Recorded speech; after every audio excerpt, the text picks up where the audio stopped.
voudrais, avec votre permission, ouvrir le jeu pour m'intéresser aux 200 citations choisies.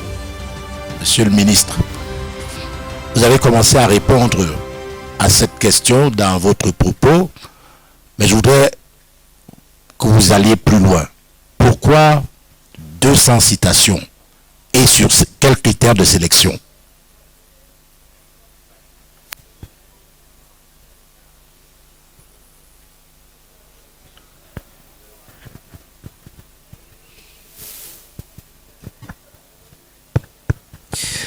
Merci pour cette question, qui est d'ailleurs une question essentielle parce que plus d'un m'ont déjà posé cette question. Pourquoi 200? Pourquoi pas 100? Pourquoi pas 1000? Pourquoi pas 500?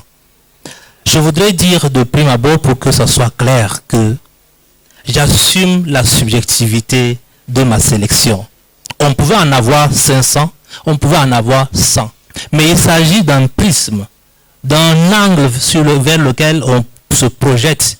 Et j'ai choisi les 200 qui m'ont le plus marqué, qui m'ont moulé, qui ont marqué mon engagement en politique. J'ai parlé tout à l'heure de l'admiration, sinon de l'émerveillement lorsqu'on parle, n'est-ce pas, du parcours politique de M. le Président de la République. Et donc, les 200 sont un choix assumé, subjectif, je le sais, et je l'assume pour cela. Mais c'est une vision, c'est une manière à moi de me projeter sur ce parcours et de dire simplement, voilà ce que moi je regarde. Voilà ce que j'ai trouvé de choc et qui m'ont marqué. D'autres citations peuvent marquer d'autres personnes. Ils pourront avoir peut-être 600, ils pourraient avoir une citation ou 2 ou 10 comme on l'a dit tout à l'heure. Je voudrais simplement dire qu'il n'existe pas un critère à ce niveau-là.